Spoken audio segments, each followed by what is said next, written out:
बात करते हैं।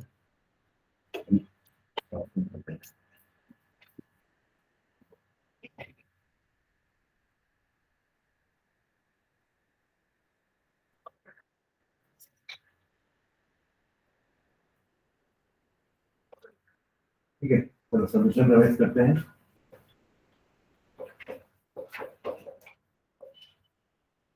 ठीक है, सोल्यूशन का पहले क्या क्या देखा था, सबसे पहले डिफाइन करते हैं सोल्यूशन क्या था। एक तरह का होमोजेनियस मिक्सचर होता है। Solution are the homogeneous mixtures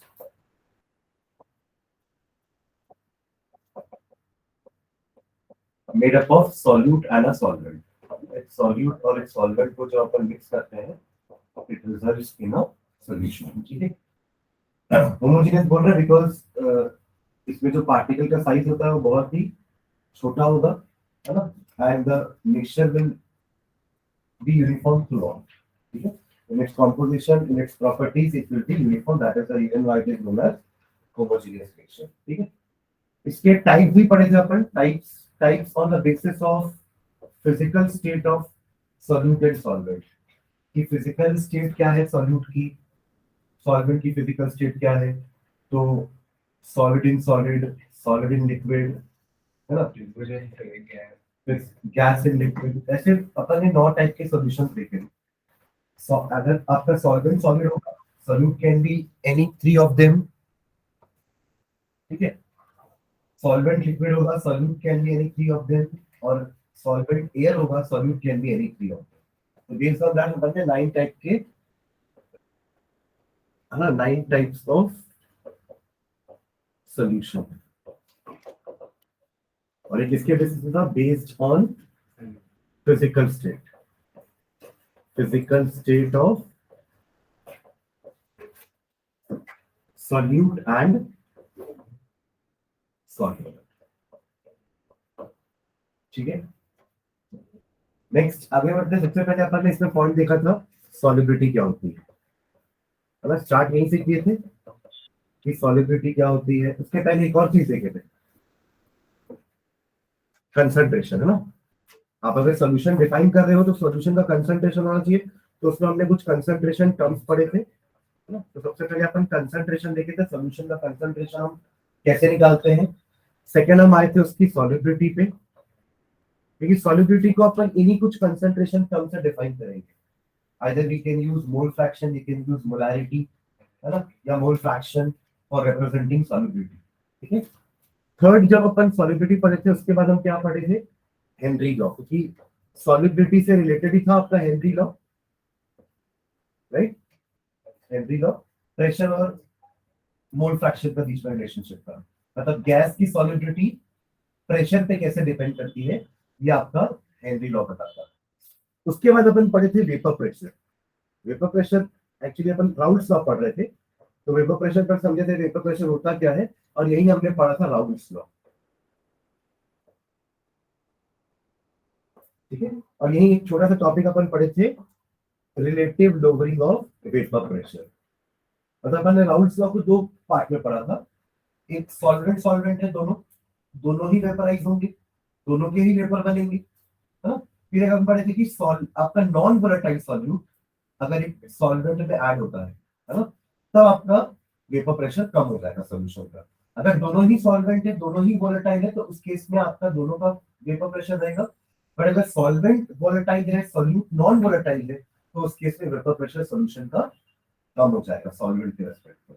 ठीक है, तो वहां पर आरएलपीटी देखे थे, relative lowering of vapour pressure. इसी चीज को अपन फिर से पढ़े थे प्रॉपर्टीज, क्वालिटेटिव प्रॉपर्टी में। ठीक है, उसके बाद हमने देखा था इसी में ही ideal and non ideal solution, है ना, ideal and non ideal solution, मतलब राउल्ट्स लॉ के बेसिस पर अपन डिफाइन करते थे इसको। उसके बाद हम पढ़े थे इसी में ही, हाँ नहीं बीच में ना, इसके बाद अपन पढ़ते थे, वो तो इसी में आ गया ना नॉन आइडियल सॉल्यूशन, है ना। एक पढ़ते थे ना, एक टाइप के सॉल्यूशन होते थे आपके, एजियोट्रॉपिक, है ना, एजियोट्रॉप्स। फिर हम पढ़े थे कॉलिगेटिव प्रॉपर्टीज, 4 कॉलिगेटिव प्रॉपर्टी पढ़े थे। The properties which depend upon the quantity of solute, mass of solute या moles of solute, rather than its nature, ठीक है। एंड लास्ट पढ़े थे हमने इसी चैप्टर में एबनॉर्मल मासेस, ठीक है। हमने हर क्वालिटेटिव प्रॉपर्टी से मॉलिक्यूलर मास का फॉर्मूला निकाला था, सॉल्यूट के मॉलिक्यूलर मास का फॉर्मूला निकाला था, राइट। पर बाद में पता चला कि जितने भी मास के फॉर्मूले हमने निकाले थे सब गलत है ना, क्योंकि हमने उसमें एसोसिएशन और डिसोसिएशन को कंसिडर किया ही नहीं था। सॉल्यूट अंदर जाके सॉल्वेंट के साथ एसोसिएट हो सकता है, डिसोसिएट हो सकता है अपने आपस में ही, वो हमने कंसिडर नहीं किया था, ठीक है। तो वन बाय वन एक एक करके सब देखते हैं। सबसे पहले कंसंट्रेशन की बात करते हैं, तो उसमें अपन पढ़ते थे mass percentage, mass by mass का रेशियो, सॉल्यूट का मास अपॉन सॉल्यूशन का मास इनटू 100। ऐसे ही volume percentage, right, mass by volume भी एक होता है टर्म, ठीक है। उसके अलावा मोलैरिटी, क्या बोल रहे हैं, हाँ पार्ट्स का वॉल्यूम था। मोलैरिटी क्या पढ़ते थे अपन, it is the number of moles of solute upon volume of solution in litre, यानी कि मोल पर लीटर, ठीक है, ये इसका यूनिट था। एक मोलालिटी पढ़ते थे, मोलालिटी, है ना, इसको हम कैपिटल एम से डिनोट करते थे and this was denoted by small M, molality, ठीक है। एंड इसको अपन करते थे number of moles of solute upon mass of solvent in KG, इसको डब्ल्यू ले लेता हूं, ठीक है, या फिर W1 ले लेता हूं, ठीक है, क्योंकि अपन 1 जनरली यूज करते थे सॉल्वेंट के लिए और 2 यूज करते थे सॉल्यूट। आप रेगुलर चेंज भी कर सकते हैं, कोई दिक्कत नहीं, ठीक है। इन केजी, वो भी केजी में रहेगा, तो इसका यूनिट हो जाएगा मोल पर केजी, ठीक है। मोल फ्रैक्शन, इसके अलावा मोल फ्रैक्शन एक था, है ना, मोल फ्रैक्शन, मोल फ्रैक्शन को हम किससे डिनोट कर रहे थे, एक्स से। It is the ratio of moles, इसलिए फ्रैक्शन नाम है इसका, ठीक है। ये सब परसेंटेज में थे, इनको अपन परसेंटेज में कन्वर्ट नहीं करते। जितना भी मुझे मोल फ्रैक्शन निकालना है उसका number of moles upon total number of moles. Solute का मोल फ्रैक्शन निकालना है तो x1, या सॉल्वेंट का निकालना है तो x1 is equals to n1 upon n1 plus n2, और अगर सॉल्यूट का मोल फ्रैक्शन निकालना है तो x2 is equals to n2 upon n1 plus n2, ठीक है।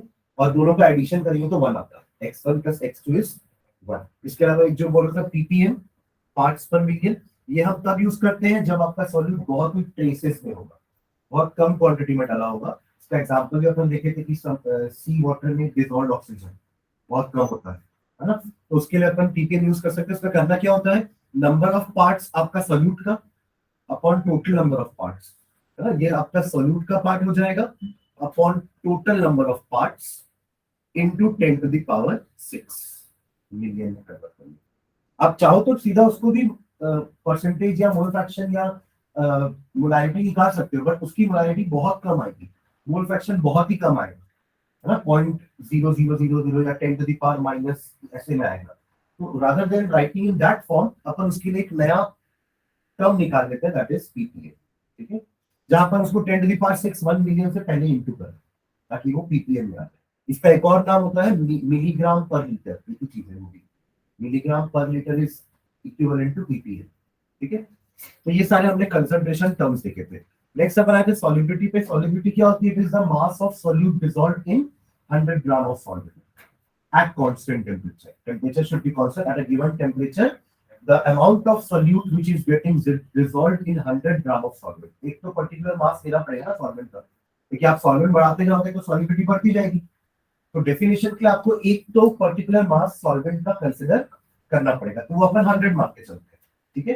तो अल्टीमेटली आप ऐसा बोल सकते हैं कि ग्राम पर, बेसिकली इसका सॉल्युबिलिटी को अपन डिफाइन करने के लिए ग्राम पर लीटर या ग्राम पर वॉल्यूम इस टाइप का यूनिट भी यूज कर सकते हैं, या हम मोल फ्रैक्शन भी यूज कर सकते हैं, जैसे अपन हेनरी लॉ में मोल फ्रैक्शन यूज करते हैं, ठीक है। तो सॉल्युबिलिटी का इसमें अपन ने फैक्टर्स लिखे थे। इनफैक्ट सॉल्युबिलिटी को भी अपन ने दो हेडिंग में पढ़ा था, एक था solubility of solid in a liquid and gas in a liquid. तो टॉपिक थे हमारे solubility of solid in a liquid and gas in a liquid. अब उसके अंदर भी दो कैटेगरी थी कि whether that process is endothermic और एक्सोथर्मिक। एक्चुअली हम सॉल्युबिलिटी को दो पैरामीटर पे जज करने वाले हैं, एक टेम्परेचर और एक प्रेशर, कि हाउ सॉल्युबिलिटी डिफर्स या how solubility vary with respect to temperature या विद रिस्पेक्ट टू प्रेशर। तो पहले टेम्परेचर की बात करते थे, टेम्परेचर की बात करूंगा तो दो टाइप के प्रोसेस आएंगे, एंडो एंड एक्सो। तो पहले अपन बात करते हैं, इधर लिख रहा हूं, सॉल्युबिलिटी ऑफ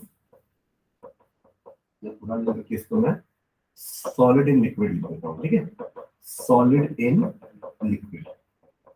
अब प्रेशर से तो ये इंडिपेंडेंट होता है because solids are incompressible practically, तो प्रेशर का कोई रोल नहीं आएगा इसमें। पर टेम्परेचर में जब अपन डिपेंडेंसी देखेंगे इसकी, तो दो प्रोसेस हो गए, एंडो एंड एक्सो। Endothermic में solubility increases with increase in temperature and here solubility decreases with increase in temperature। ये चार्ट ये अपन इसको यहाँ भी लगाए थे अपन, है ना, और इससे अपन कंक्लूड किए थे कि टेम्परेचर मतलब बढ़ाएंगे तो सॉलिबिलिटी कम हो जाएगी अगर प्रोसेस एक्सोथर्मिक है, और अगर एंडोथर्मिक है तो टेम्परेचर बढ़ाने से सॉलिबिलिटी बढ़ जाएगी, ठीक है। और सेकंड अपन देखे थे गैस इन लिक्विड, प्रेशर का इसमें कोई रोल नहीं था, इसमें प्रेशर का डिस्कशन नहीं किया हमने। गैस इन लिक्विड का किए तो एक तो आपका प्रेशर वाला हो गया, वहां पर हेनरी लॉ पढ़ लिए थे, ठीक है। और गैसेस का डिसोल्यूशन हमेशा एक्सोथर्मिक होता है, एंडोथर्मिक वाला केस पढ़ेंगे नहीं, ठीक है। तो ये जो प्रोसेस है इट इज ऑलवेज एक्सोथर्मिक। तो क्या होगा, टेम्परेचर बढ़ाओगे सॉलिबिलिटी कम होगी। And with respect to pressure क्या था relationship, greater the pressure applied more will be the solubility, ठीक है। यही से आया था आपका हेनरी लॉ। हेनरी लॉ क्या बोले थे कि टर्टल्स लॉ तो पहले अपन पढ़ते थे, इसका बस यहाँ यूज है, वो भी इसमें नहीं है, राउल्स लॉ, ठीक है। क्योंकि डाल्टन ने बस इतना कहा था कि अगर दो गैसेस का या दो वेपर्स का प्रेशर है तो उसको ऐड करेंगे तो टोटल प्रेशर आ जाएगा। इंडिविजुअल वाले को हम पार्शियल वेपर प्रेशर बोलते थे और ऐड करेंगे तो टोटल प्रेशर आ जाएगा। तो डाल्टन का लॉ बस इतना ही था, उनके लॉ का नाम ही था ना Dalton's law of partial pressure.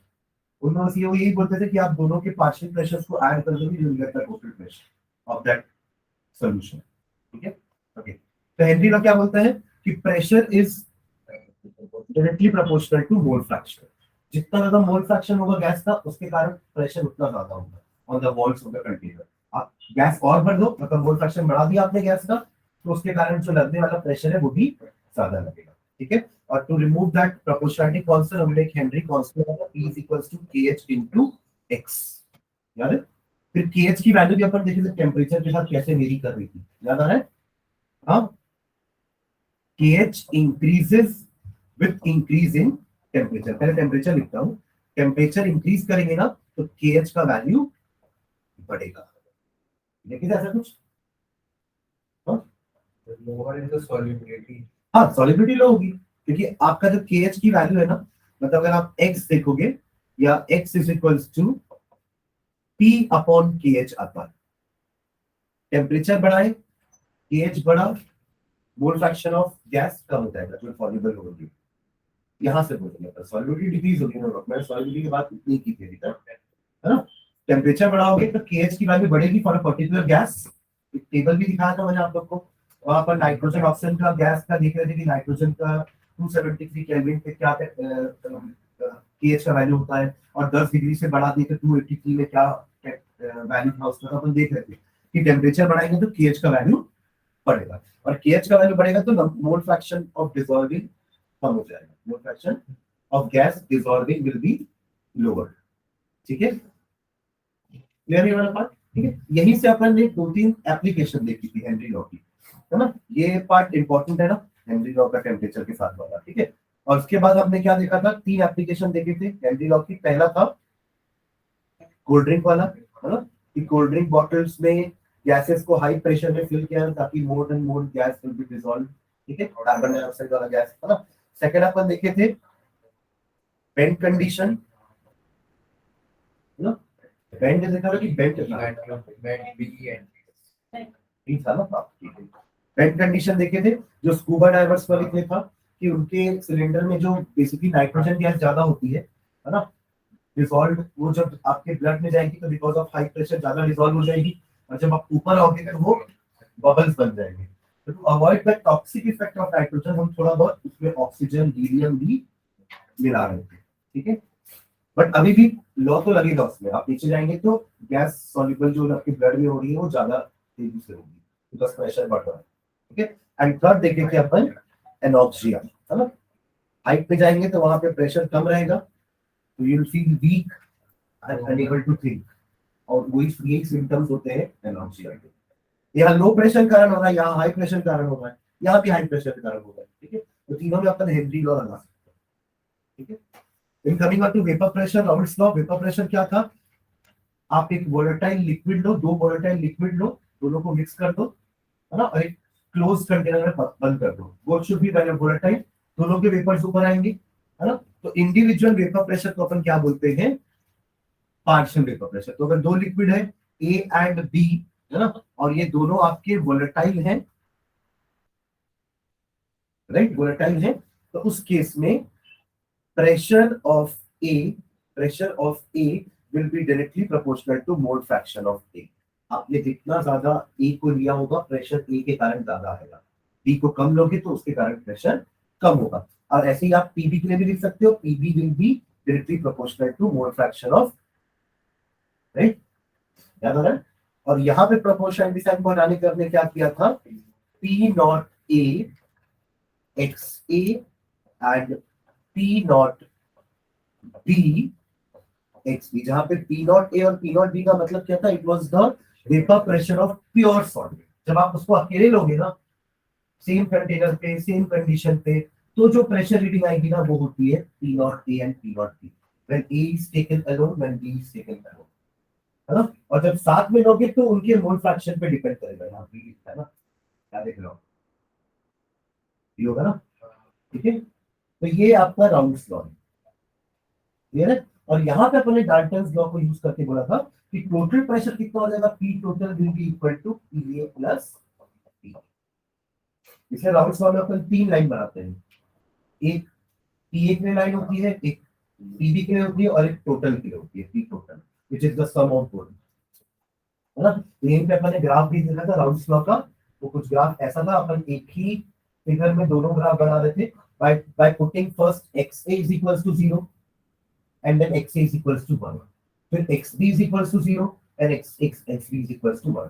तो xa 0 का मतलब क्या है, पूरा का पूरा b है। xa 0 का मतलब क्या है, पूरा का पूरा b। तो यहाँ पे एक पॉइंट पे आएगा xa की वैल्यू 0, और ये वाला पॉइंट होगा xa का वैल्यू 1, फिर ये होगा xb का वैल्यू यहाँ पे 1, और यहाँ भी xb का वैल्यू 0, समझ रहे। तो एक लाइन हमने कुछ ऐसी बनाई थी, दूसरी लाइन ऐसी थी, हमेशा ऊपर नीचे होगा, क्योंकि कोई भी दो लिक्विड सेम नेचर की नहीं होगी, है ना। एंड ये हो जाएगा आपका टोटल का। अच्छा, नेचर से मेरे को याद आया कि सॉलिबिलिटी में अपन एक पॉइंट भूल गए थे, टेम्परेचर प्रेशर तो देखे, नेचर नहीं देखे कि सॉल्यूट और सॉल्वेंट का नेचर कैसा होगा, उस पर भी तो आपकी सॉलिबिलिटी डिपेंड करती है ना। तो यहाँ पे आपका वो कंसेप्ट था ना, लाइक डिसॉल्व्स लाइक वाला, वो यहाँ भी रहेगा। अभी अपन उसमें भी देखे थे क्या, लाइक डिसॉल्व्स लाइक, नहीं आप लोग को नहीं, ठीक है, ठीक है। तो वही, पोलर सॉल्यूट को पोलर सॉल्वेंट चाहिए, नॉन पोलर सॉल्यूट को नॉन पोलर सॉल्वेंट चाहिए फॉर डिसॉल्विंग, वो आपका नेचर होता है, ठीक है। इसका हाँ, वो आपके और भी फैक्टर्स होते हैं, हाइड्रेशन एंथैल्पी होती है, लैटिस एनर्जी भी होती है, ठीक है।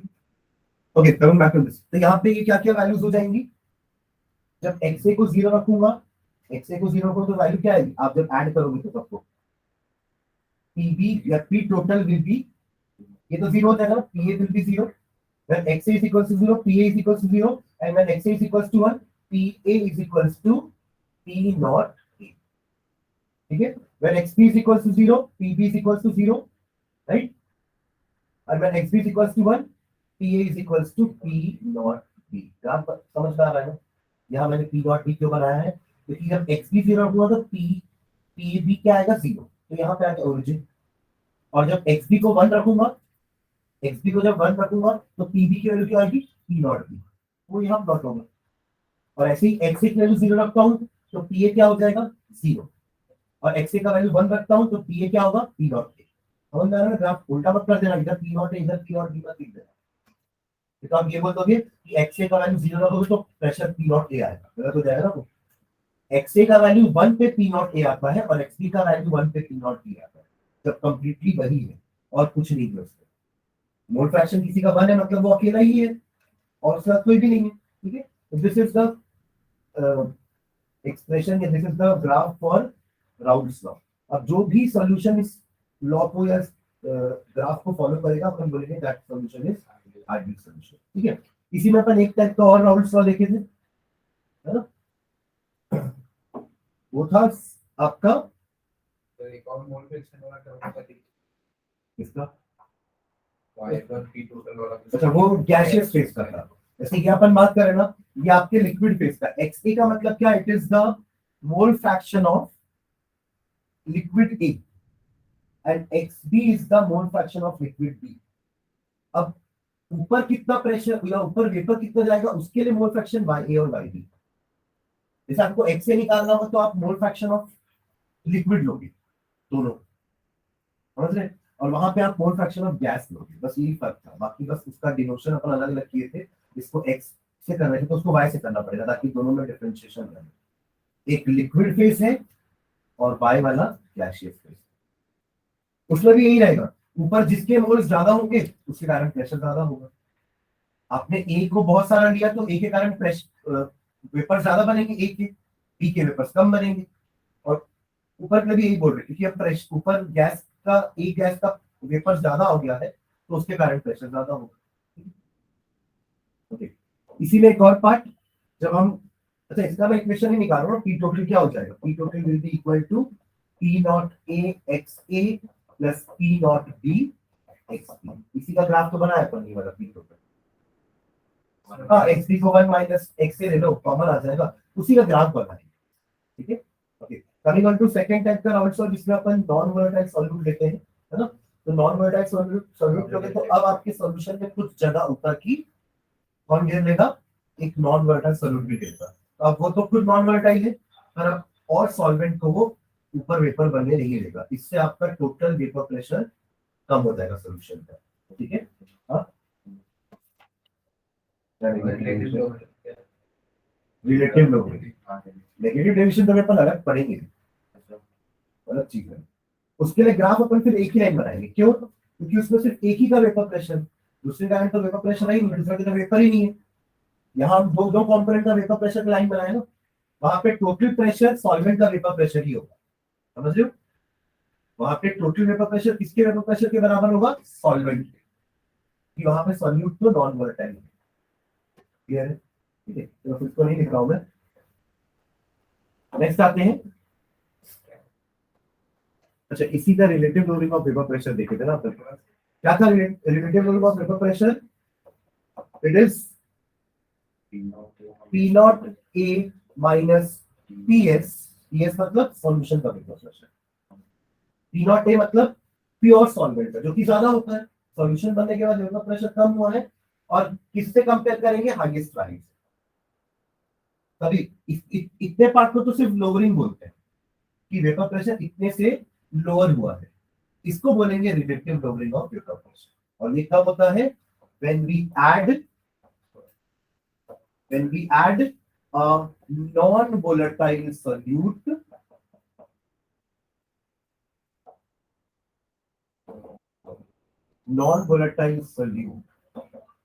ठीक है,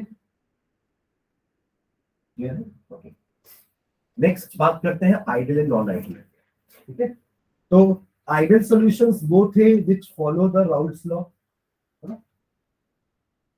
एट ऑल कंडीशंस। ठीक है, बट आइडियली ऐसे सॉल्यूशन होते नहीं है, वो कुछ कुछ हद तक they can follow the Raoult's law, not for every temperature and pressure. ठीक है, और या फिर दूसरे टाइप के सॉल्यूशन हो जाएंगे नॉन आइडियल सॉल्यूशन।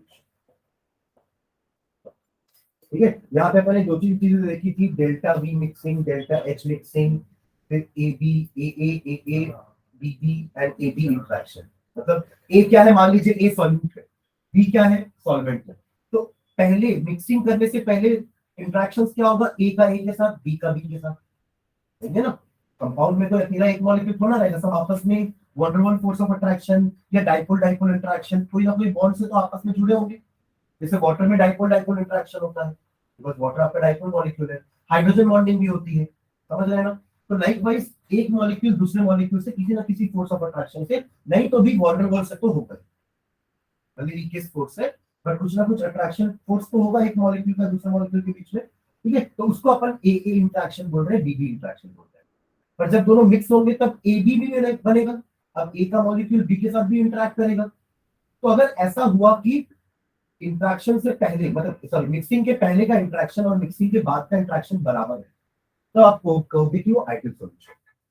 मतलब मिक्सिंग के पहले जो वेपर प्रेशर आया था, मिक्सिंग के बाद भी वेपर प्रेशर उतना ही आएगा, तभी तो बोलोगे ना कि वो आइडियल है।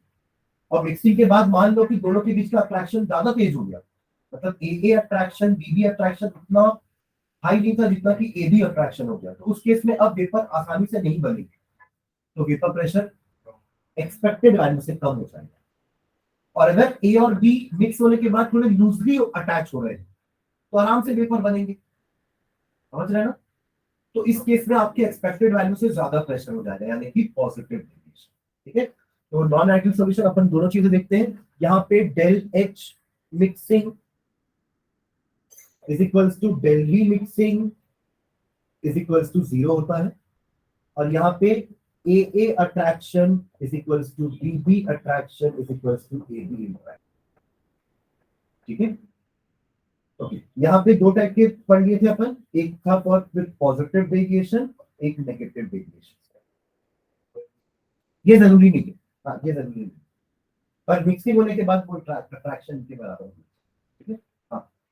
नॉन आइडियल सॉल्यूशन के लिए पॉजिटिव डेविएशन में क्या देखे थे कि डेल्टा वी मिक्सिंग की वैल्यू ग्रेटर देन 0 होगी, डेल्टा एच मिक्सिंग की वैल्यू ग्रेटर देन 0 होगी।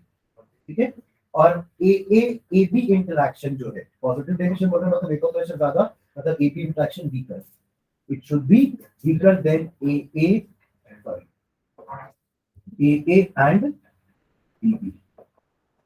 ठीक है, क्लियर है। और इसमें क्या था, del B mixing less than 0, del H mixing less than 0, and A B interaction जो है वो stronger than A and B. तीनों के कुछ एग्जांपल्स भी लिखते हैं, आप लोग कम से कम दो तीन तीन एग्जांपल सबसे याद रखेंगे ना, इंपॉर्टेंट है। क्योंकि आपको कई बार ऐसा आता है कि एक्सप्लेन करो विद सम एग्जांपल, आपको कुछ एटलीस्ट तीन तीन सॉल्यूशन सबके पता होने चाहिए, आइडियल के भी, non ideal with positive deviation and non ideal with negative deviation. ठीक है, इसका फोटो देखते हैं, ग्राफ। इस वाले का ग्राफ देखने की जरूरत तो नहीं है, ये तो ऐसे ही शो करेगा ग्राफ, है ना। इनके ग्राफ बना लेते हैं। इसका ग्राफ कैसे बनेगा पॉजिटिव डेविएशन का, ये है, पहले हम ऐसा बना रहे थे कुछ, ये अगर आपकी पी ए की लाइन है, ये पीबी की लाइन थी, है ना, और ये टोटल लाइन थी, तो हर लाइन से ऊपर बनेगा एक्सपेक्टेड वैल्यू से ज्यादा, तो ये हो गया आपका पॉजिटिव डेविएशन। ठीक है, ये पीबी और ये P total, positive deviation. Positive deviation यानी कि ज्यादा vapour pressure corresponds to minimum boiling azeotrope, है ना। और यही चीज यहाँ पे देखा था हमने, ये डॉटेड लाइन जो बना हुआ है ये आइडियल केस है, ठीक है ना। बट नेगेटिव डेविएशन में नीचे वेपर प्रेशर कम आ रहा है, टोटल वेपर प्रेशर, तो it corresponds to maximum boiling azeotrope. ठीक है, वो अपन आएंगे डिस्कशन करते हैं वापस इसमें। ठीक है, इसके अलावा और क्या बात करने वाले थे, इस पे एग्जांपल, है ना। चलो आइडियल का कुछ एग्जांपल लिखना, मैं दिखा रहा हूं, लिख लो। हाँ, पहला आइडियल के कुछ एग्जांपल लिख लो, N hexane plus N heptane. ठीक है, एक और एग्जांपल लिखना है इसका, इथिल ब्रोमाइड, फॉर्मूला लिख दो चलेगा ना, प्लस इथिल क्लोराइड। एक और लिखना, बेंजीन प्लस टोलुइन। और एक last, chlorobenzene and bromobenzene. Formula लिख रहा हूं डायरेक्टली,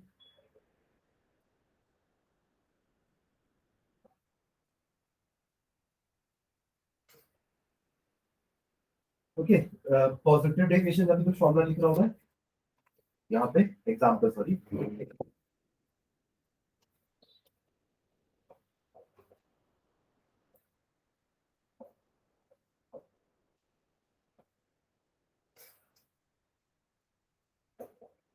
CH3 क्या होता है, क्लोरोफॉर्म।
अब ये होता कैसे कि हो सकता है कि जब वो आपस में बॉन्डिंग बना रहे होंगे तब उनके बीच में कुछ स्ट्रॉन्ग डाइपोल डाइपोल अट्रैक्शन होगा, पर जब वो मिक्स हुए तो हो सकता है ए और बी का इंट्रैक्शन वीक हो गया होगा, समझ रहे?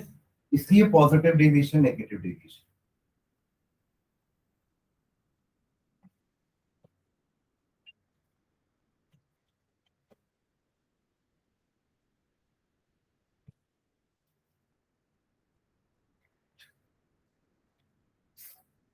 कॉपी में लिखते हैं कहाँ बोल रहा है, और इस पे तो लिखा हुआ है, यहाँ से तो लिखा है वापस।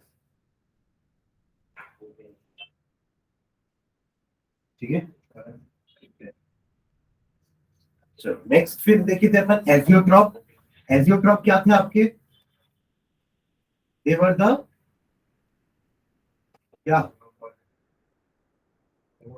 इसको एक लाइन में कैसे डिफाइन कर सकते हैं अपन? और कुछ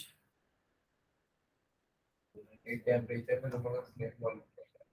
हाँ मतलब दे बिहेव लाइक अ क्या, कांस्टेंट बॉइलिंग मिक्सचर बोलते हैं उसको, क्या बोलते हैं? Constant boiling mixture. मतलब हमको पता है कि मिक्सचर का बॉइलिंग पॉइंट कांस्टेंट नहीं होता है ना, वो एक रेंज में बॉइल होते हैं। पहले उसका कंपोनेंट जिसका बॉइलिंग पॉइंट कम है वो पहले बॉइल होगा, उसके बाद जिसका बॉइलिंग पॉइंट ज्यादा है वो बाद में बॉइल होगा। बट ये ऐसे बॉइलिंग मिक्सचर्स हैं जिनका बॉइलिंग पॉइंट कांस्टेंट होता है, कांस्टेंट बॉइलिंग मिक्सचर, वो भी एट सम पर्टिकुलर रेशियो या कॉम्पोजिशन। जब इतने कॉम्पोजिशन होंगे then only they will behave like azeotrope. और यहाँ पे दो टाइप के एजियोट्रॉप पड़े थे, एक मैक्सिमम बॉइलिंग एजियोट्रॉप और एक थे आपके मिनिमम बॉइलिंग एजियोट्रॉप।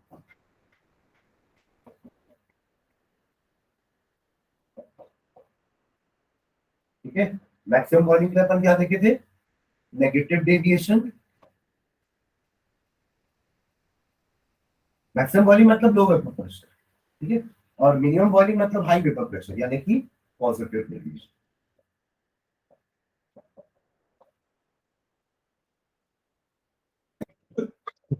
क्लियर है?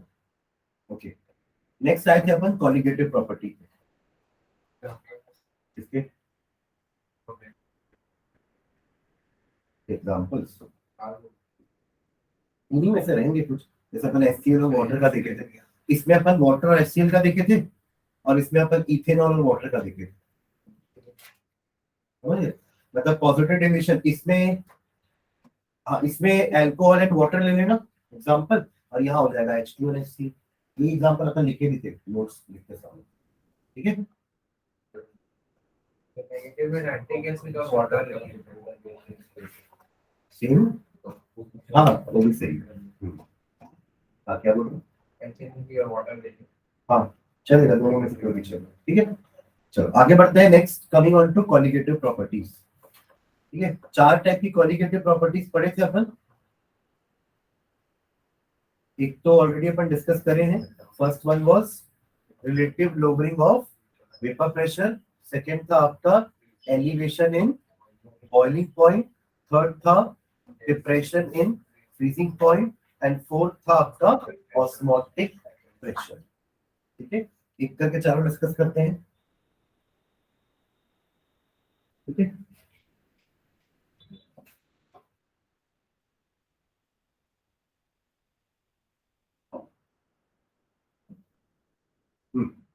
सबसे पहले देखते हैं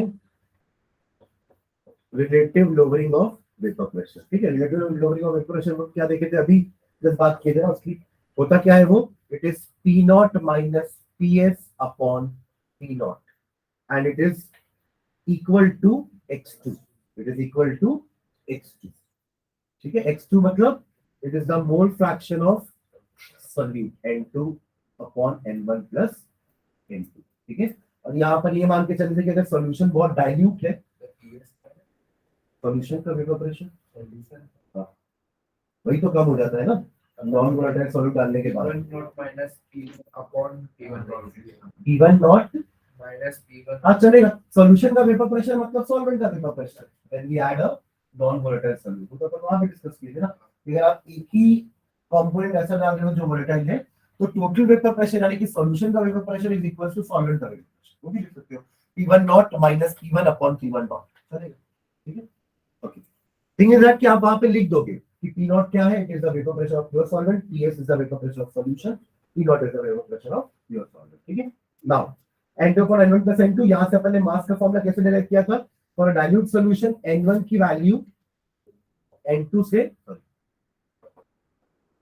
से बड़ी होती है, तो आप इस केस में N1 प्लस N2 को अप्रोक्सीमेटली इक्वल टू N1 लिख सकते हैं, अगर सॉल्वेंट बहुत कम है, ठीक है। तो यहां से आपका फॉर्मूला आ गया था P not minus PS upon P not is equals to N2 upon N1।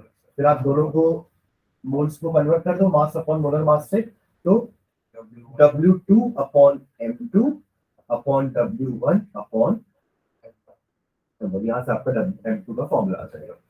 तो relative lowering of vapour pressure is equals to, ऊपर लेके जाता हूं मैं, तो W2 into M1 upon W1 into M2।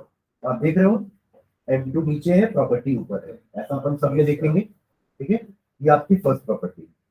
Second property अपन पढ़े थे एलिवेशन इन बॉइलिंग पॉइंट, तो एक ग्राफ भी देखा था हमने, यहाँ पर ने बॉइलिंग पॉइंट का डेफिनेशन भी निकाला था, it is the temperature at which vapour pressure becomes equal to atmospheric pressure, किसी का भी वेपर प्रेशर जिसको आप बॉइल कर रहे हो, बॉइल करोगे तो टेम्परेचर बढ़ाओगे तो वेपर प्रेशर बढ़ेगा ना, ऑब्वियसली जब टेम्परेचर बढ़ाओगे तो वेपर्स बढ़ेंगे, और वेपर्स बढ़े तो वेपर प्रेशर बढ़ेगा, ठीक है।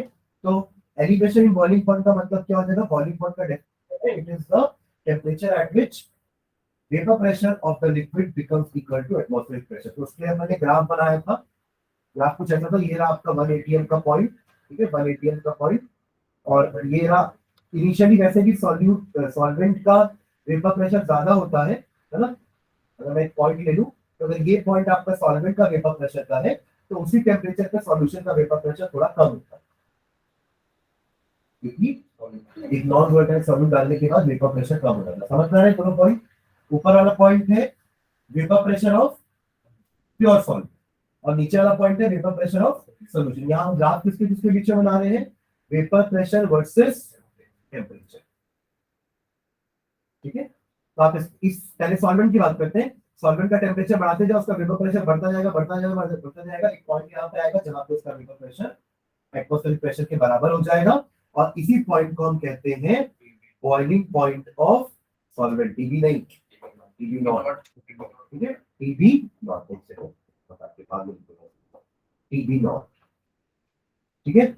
और यही चीज आप इसका करोगे, सॉल्यूशन का टेम्परेचर बढ़ाते जाओ, आपको एक पॉइंट आएगा जहां पे सॉल्यूशन का वेपर प्रेशर 1 atm के बराबर हो जाएगा, तब आप इस टेम्परेचर को कहेंगे टीबी, ठीक है। और आप देख रहे हो कि TB is greater than TB not, तो डेल्टा टीबी को अपन कहते हैं delta TB is equals to TB minus TB not, इसी को कहते हैं अपन एलिवेशन इन वाटर, ठीक है। And experimentally it was found that कि delta TB is directly proportional to molality, ठीक है। And to remove this constant अपन एक multiply करते हैं ebuloscopic constant या मोलाल elevation constant,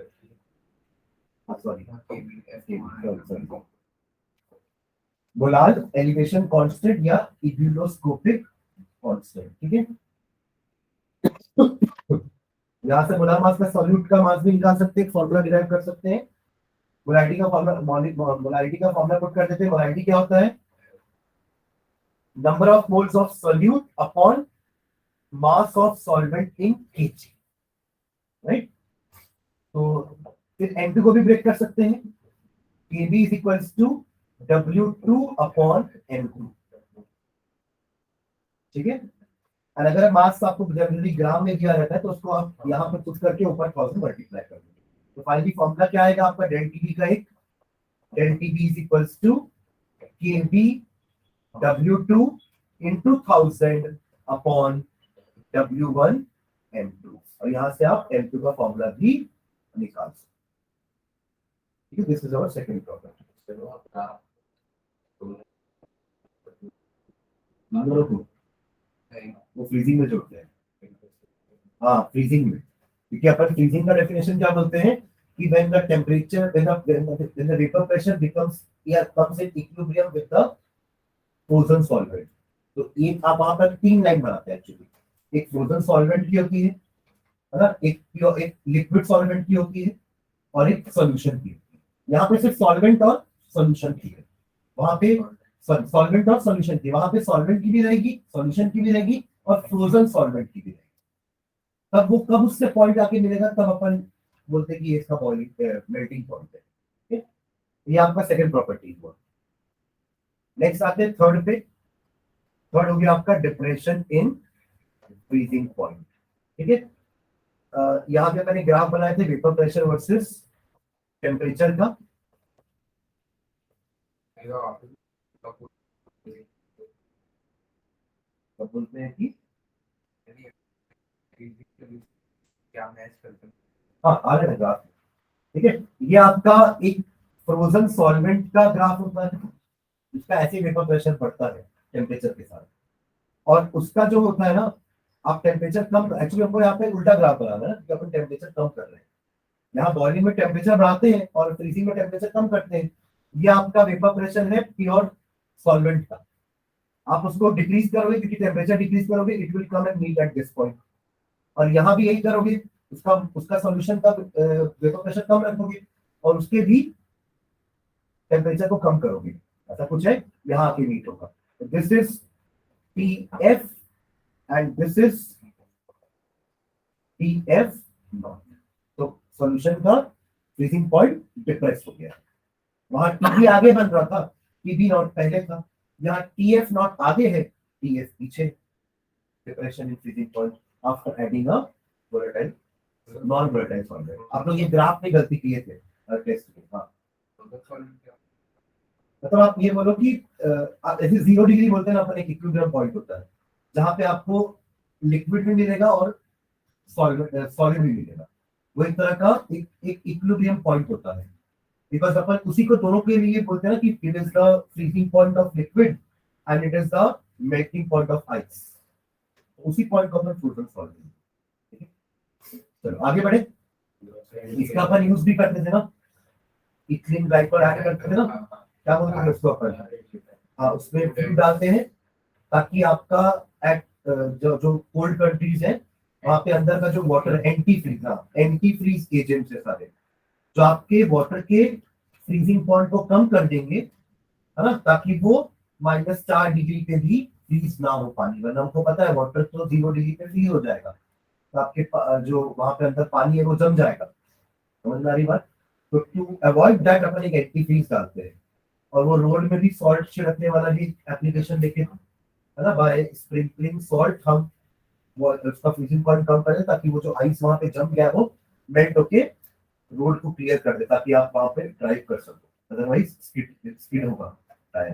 ठीक है, ओके। तो ये उसका वो था application day to day life, है ना। इसमें भी अपन डेल टी टीएफ निकालेंगे, which will be equal to T not F minus TF. यहाँ पे टीबी माइनस टीबी नॉट किए थे, ये एलिवेशन था, यहाँ डिप्रेशन हुआ। ठीक है,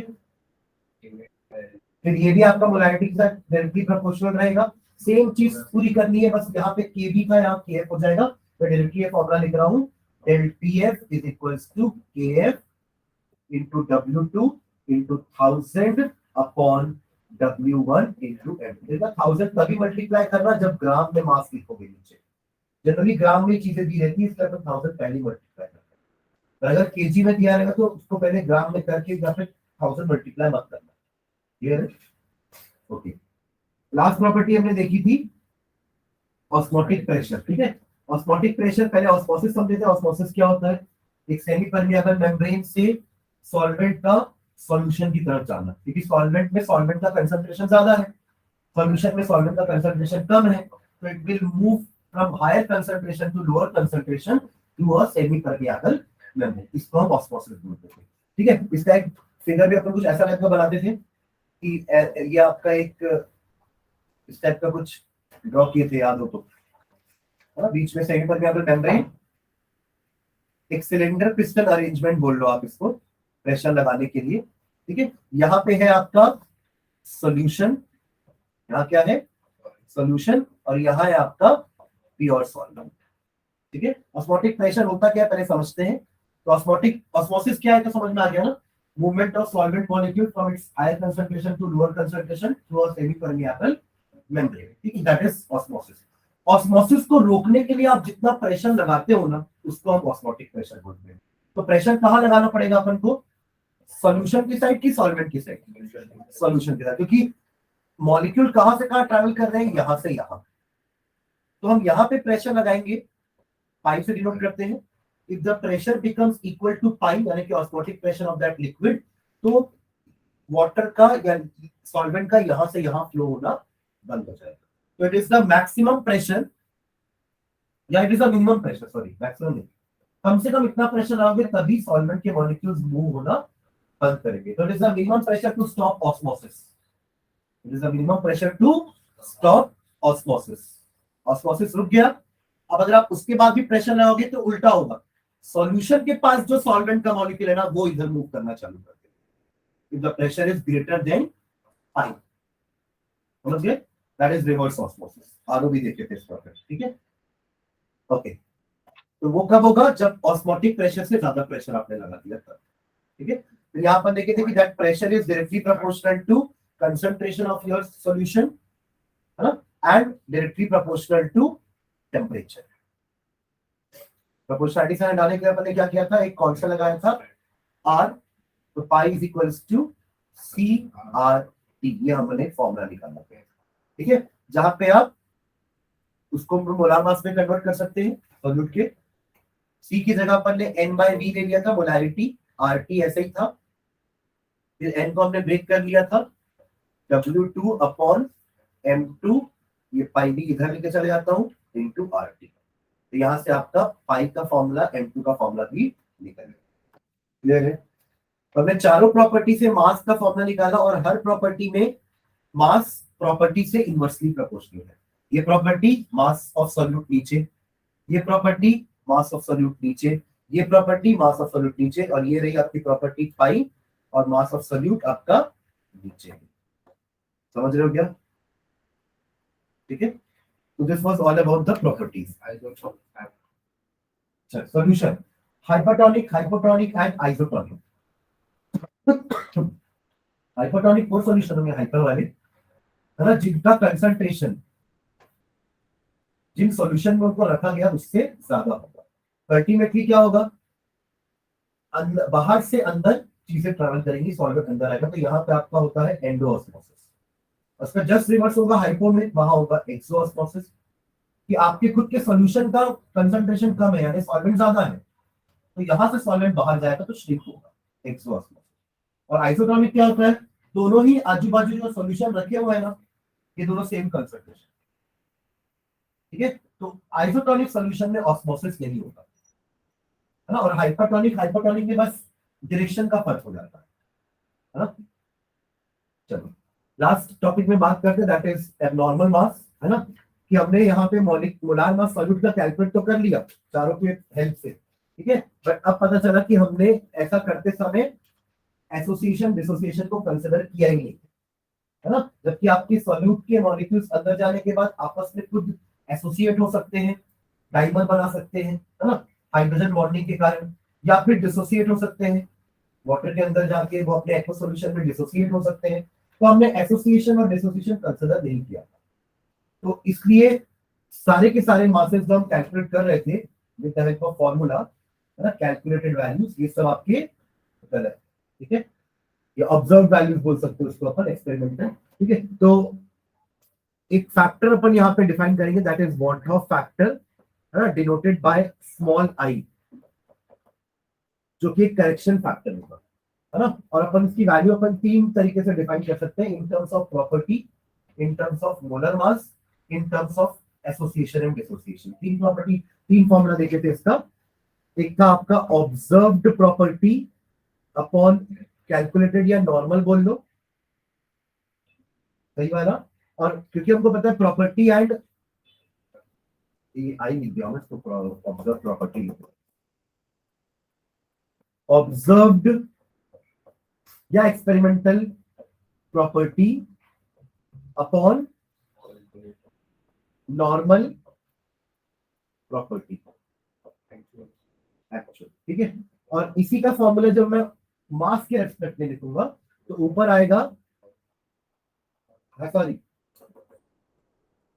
normal molar mass upon abnormal molar mass. Check कर लेना एक बार ना, सही है ना, ठीक है। और तीसरा फॉर्मूला हमने लिखा था कि number of moles after association और dissociation divided by number of moles before association और डिसोसिएशन। जनरली ये क्वेश्चंस में अपन ये दोनों फॉर्मूला का ज्यादा यूज करते हैं, है ना। और यही आई फैक्टर जब मैं सारे प्रॉपर्टी में मल्टीप्लाई कर दूंगा तो वो करेक्ट हो जाएगी, मतलब कि P not minus P upon P not is equals to I X cube, ये फर्स्ट प्रॉपर्टी होगी करेक्टेड वाली। Del T D is equals to I K B into M, del tf is equals to I kf into m, and pi v is equals to, या फिर चलो pi is equals to ICR, ठीक है। This was the corrected property, ठीक है। यहाँ पे अपन ने अल्फा को भी डिफाइन किया था। अल्फा क्या था? It was known as degree of association और डिसोसिएशन, कितना परसेंटेज मॉलिक्यूल्स एसोसिएट हुए हैं या डिसोसिएट हुए। 100% तो नहीं होंगे, है ना। तो आप उसके हिसाब से आई का वैल्यू निकालेंगे, जो अपन लिखे ना, number of moles after association या बिफोर एसोसिएशन या after dissociation upon before dissociation. वो कैसे पता चलेगा? अल्फा अल्फा ही आपको बताएगा कि कितने मॉलिक्यूल डिसोसिएट हुए, आपने कितने लिए थे। तो अल्फा का फॉर्मूला क्या होता है? नंबर ऑफ मोल्स डिसोसिएटेड या associated upon number of moles, ठीक है।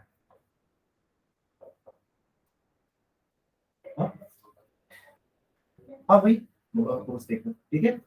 तो ये फ्रैक्शन आएगा, आप इंटू 100 कर दोगे तो परसेंटेज हो जाएगा, ठीक है। तो ये आपका डिसोसिएशन फॉर्मूला। अच्छा, डिसोसिएशन कॉन्सेप्ट में निकाल सकते हैं कि ये क्या होता है, k is equals to c alpha square upon 1 minus, चलिए वो फिर देखते हैं। हाँ, वो तो अब आप क्या है ना, कैलकुलेट कर सकते हो। आपको इक्विलिब्रियम का नॉलेज है, आप इक्वेशन लिख के कैलकुलेट कर सकते हो। हमें पता है k मतलब इक्विलिब्रियम कांस्टेंट है, बस k निकालना है। ऊपर प्रोडक्ट का कंसंट्रेशन, नीचे रिएक्टेंट का कंसंट्रेशन, ठीक है। तो ये आपका पूरा चैप्टर, ठीक है। नेक्स्ट क्लास में इसके सारे क्वेश्चंस देख लेंगे शीट के, ठीक है।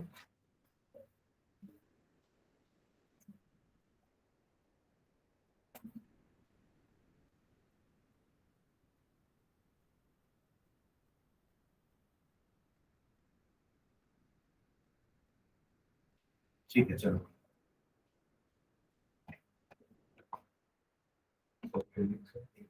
भाई टेस्ट कैसे दोगे?